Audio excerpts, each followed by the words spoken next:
Hello and welcome to the channel. Today we're going to be talking about Subnautica 2. Is it doomed? I have no clue and neither do you. Lawsuits, claims of poor leadership, firings, delays, and finger pointing is at the heart of development of the sequel to Subnautica, Subnautica 2. So let's dive into how this went from one of the most hyped games of 2025 to now being delayed to 2026 and possibly in complete disarray. Unknown Worlds, the developers of Subnautica, was founded in 2021 by Charlie Cleveland, Max McGuire, and CEO Ted Gill.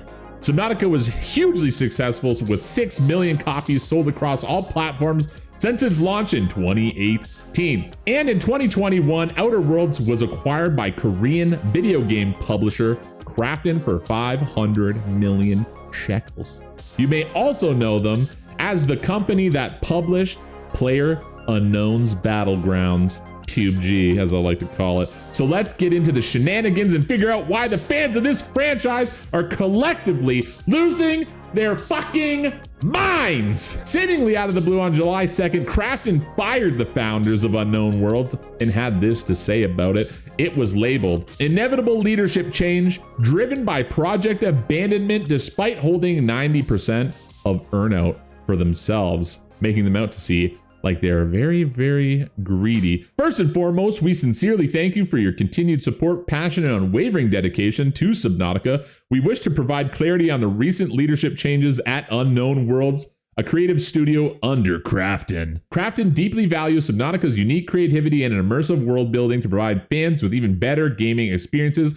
We acquired Unknown Worlds, fully committed to supporting Subnautica's future success. We collaborated closely with the studio's leadership, who were essential to creating the original Subnautica to foster the optimal environment for successful development of Subnautica 2. Specifically, in addition to the $500 million purchase price, we allocated approximately 90% of up to $250 million in earnout compensation to the 3 former executives with the expectation that they would demonstrate leadership and active involvement in the development of Subnautica 2. However, regrettably, the former leadership abandoned the responsibilities entrusted to them. Subnautica 2 was originally planned for early access launch in early 2024, but the timeline has since been significantly delayed. Krafton made multiple requests to Charlie and Max to resume their roles as game director and technical director, respectively, but both declined to do so. In particular, following the failure of Moonbreaker, Krafton asked Charlie to devote himself to the development of Subnautica 2. However, instead of participating in game development, he chose to focus on a personal film project. Krafton believes that the absence of core leadership has resulted in repeated confusion in direction and significant delays in the overall project schedule.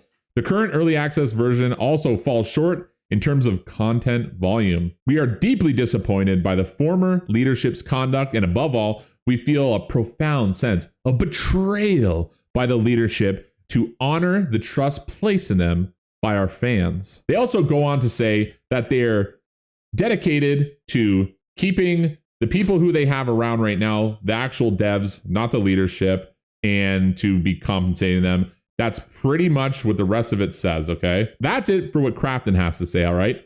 Now let's go on a little bit further. Krafton claims that Charlie and Max are being asked to return to their game leadership roles, suggesting they are completely absent from the development of Subnautica 2.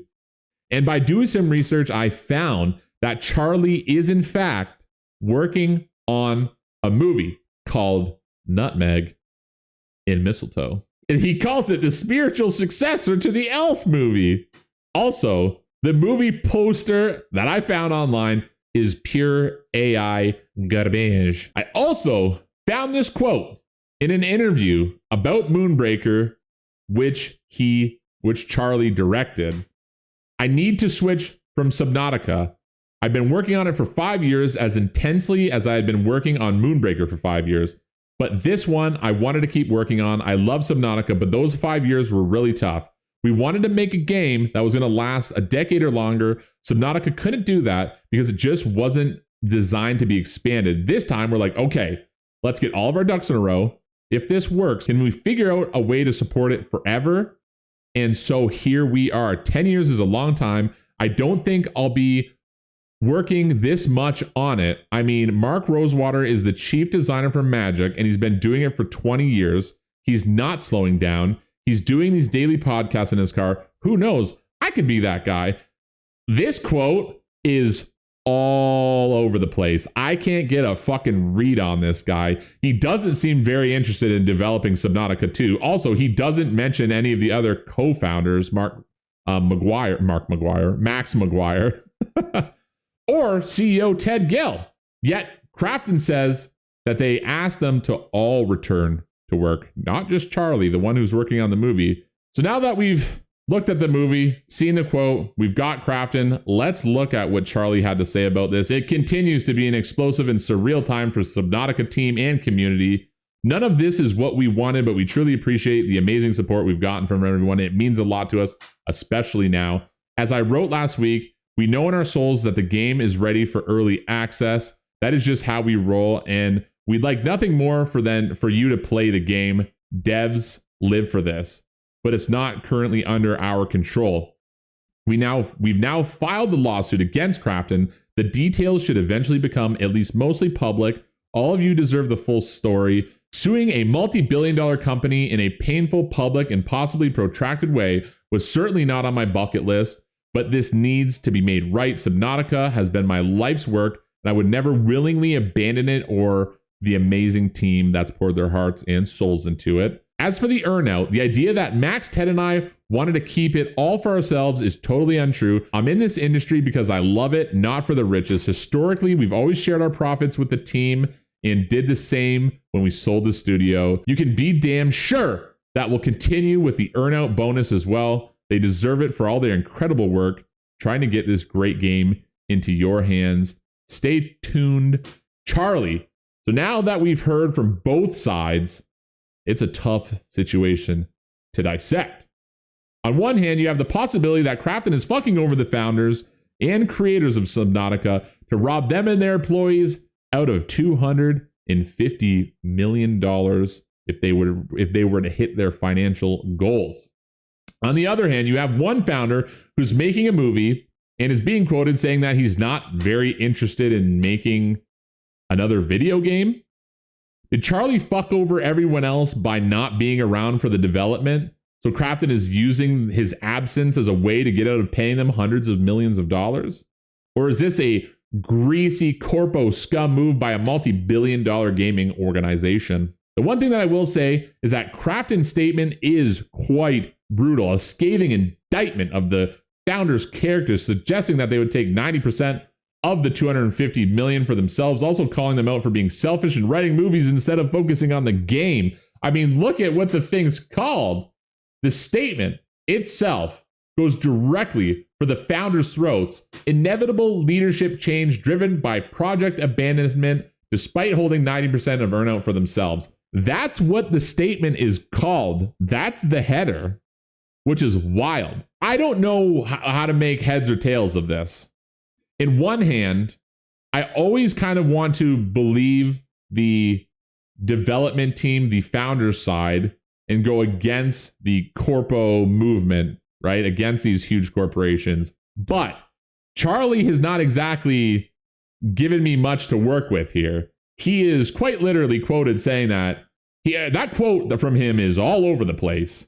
It's literally all over the place. It's hard to make heads or tails of it, but it certainly seems like he does not want to be working on video games anymore, or at the very least, Subnautica 2. What about all the other founders? There was a CEO involved. There was a second founder.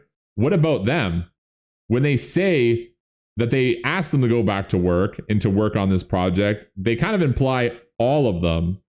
So, but I'm only seeing evidence to suggest that this Charlie fella, that he's the one fucking around, that he's the one absent. And I'd be interested to see if there was any sort of employee leaked messages or anything. There's got to be something out there to go off of, because there's nothing. I did quite a lot of digging. So maybe if you're on the subreddits or on the Reddits, and you know a little bit about this, or you know some devs or whatever, maybe you could sneak in some messages in the comment below and fill me in, baby, because this is confusing.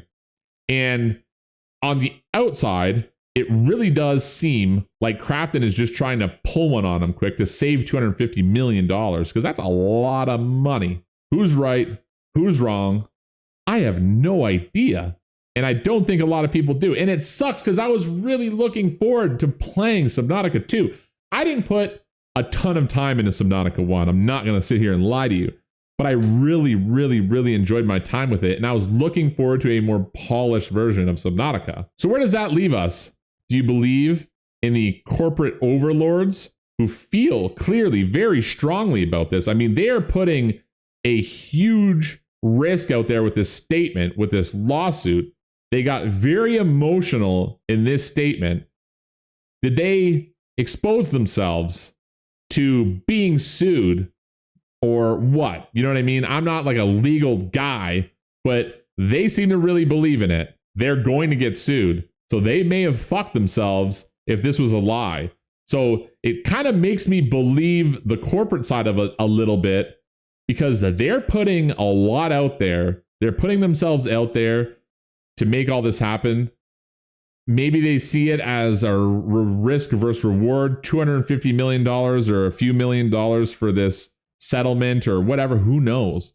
Or are you with the dev side? It's hard to get a lot of information on them, but they seem, at least Charlie, not really wanting to do much with the studio. But I would love to get more information, because I don't know what the fuck's going on, man.